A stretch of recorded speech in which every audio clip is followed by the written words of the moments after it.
In today's video, I'm going to teach you how to perspective warp in Affinity Designer. Perspective warping lets you make flat artwork or images look like they're sitting in real space. Perfect for placing a poster on a wall, a label on a box, or aligning an interface to a device mockup.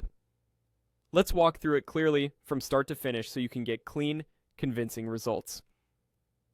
First, open Affinity Designer on your computer and load the document or image you want to transform. If you're starting fresh, create a new document and place your artwork. Before we warp anything, it's a good idea to duplicate your layer so you can revert if needed. Keeping a backup layer makes experimenting stress-free. Next, look to the top left of the interface and switch to the pixel persona. Those persona buttons toggle between vector and pixel tools. Perspective warping is a pixel-based operation, so being in the pixel persona ensures you'll have the right tools available and that your edits apply correctly to raster content. Now choose the Move tool and click the layer you want to warp. This is simply to confirm the correct layer is active.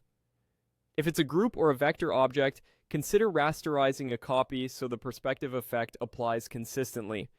The goal here is to make sure the correct target is selected before we transform. With your layer selected, pick the perspective tool from the Tools panel. Its icon looks like a skewed grid or corner. As soon as it's active, you'll see a control overlay on your canvas. Drag the corner handles to match the perspective you need. Align those corners to the real-world edges in your scene, like the four corners of a sign, page, or screen. Take your time and zoom in for precision. If snapping fights you, toggle it off temporarily so the corners land exactly where you want them. Small, incremental drags usually produce the cleanest result, especially along diagonal edges. In the context toolbar, you can choose the plane setup and mode. Single plane is great for simple corner pin adjustments, while dual plane can help when your artwork spans two surfaces or you need extra control across different angles. Switch modes to see which gives you the most natural alignment for your project. Once you're happy with the alignment and the image sits convincingly in the scene, click Apply. This commits the perspective warp. If you want to refine it further, you can undo and adjust, or apply the effect again on your backup layer. That's it.